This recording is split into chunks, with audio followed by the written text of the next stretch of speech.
Okay, so I've never shared the story of what happened between my papillon, Gizmo, and my now pitty girl, baby girl, who straight up to me, it's been about 2 years ago. She was about a year and a half at the time. But when that happened, I wasn't looking for another animal for one, but we're in a high stray area. I didn't really have anywhere to put her because I have little dogs that didn't take well to her. It caused quite a conflict. My papillon and my Yorkie were staying in my room. So when she came, my ex put her in my backyard and she would cry at the window. And it just made my heart melt because she didn't want to be outdoors. Wanted rain, even though there was a doghouse. She didn't want to be in it. So gradually, I broke down. I allowed her in. Well, what happened was, my two little ones were used to it just being them in my room. And so to introduce a big dog was a big deal to them. And I was letting them lick my food bowl. And I wasn't really thinking much of it. There was nothing really in the bowl. It was just the fact of licking it. Well, my papillon is an alpha male. He's pretty dominant. They all look to him like he's big brother, he's uncle, daddy, whatever. So he pretty much runs the pack. So when I introduced the food bowl to let them lick it, he snapped at my pitty girl 2 times. Very aggressively. Well, after twice, she couldn't take it anymore, and she lunged for him. Luckily, my ex was around to help me to, part them, but not before she was able to get his jugular and his leg. Therefore, I rushed him to an ER vet because it looked worse than what it really was at the time. Well, the vet where I took them to gave him an antibiotic and a painkiller and a couple stitches where needed, on his leg. Well, they gave him an antibiotic that almost killed him. And mind you, this was at Christmas time. This antibiotic was Clavamex. I've heard great things about it. Yet, it didn't happen that way for my baby. And according to the other vet I took him to, that was a very strong dosage they'd given him, even though it was such a short time. Considering the injuries he was giving were non-life threatening to him, the medicine that they gave him, in fact, almost killed my baby.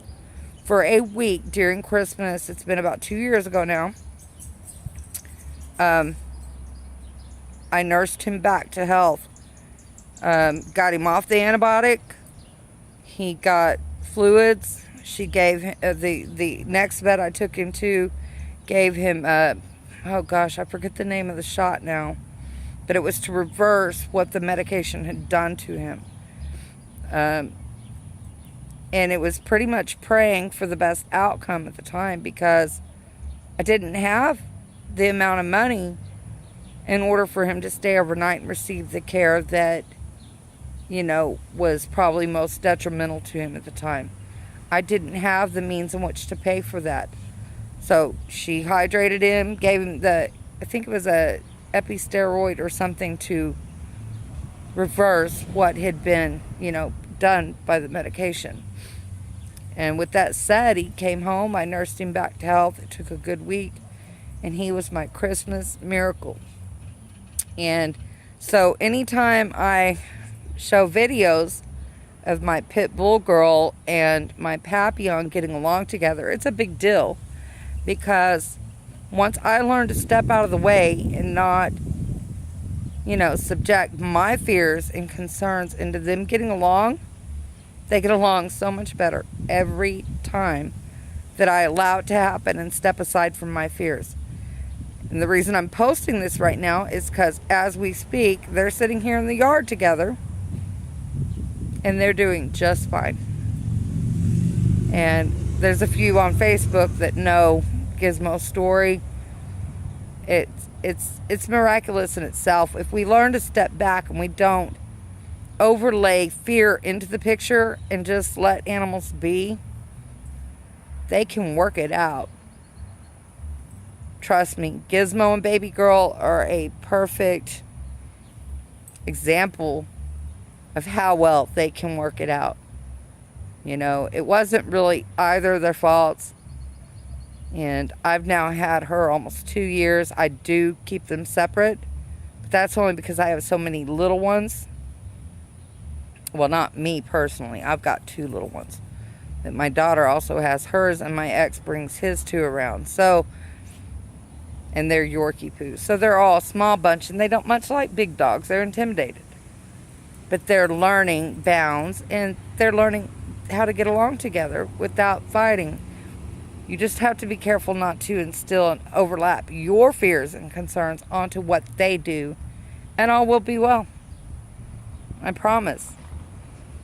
So, with that said, when I show pictures of Baby Girl and Gizmo, I think y'all will be astounded, because it's not often a pit bull and a, papillon get along, first off.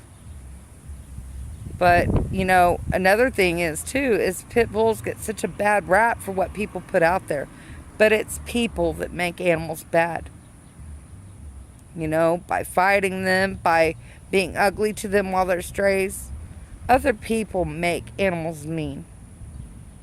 Anyway, that said, I just, I was thinking about that as I watched the 2 play. And I just wanted to put that out there, because it's important sometimes to step back and just let things be. And don't overlay your fear onto the animals, because they sense it, they feel it, and if you can't do it, maybe you need somebody to intervene, but they will do just fine. But enough said. Much love as always. Snugglebug, aka Angel.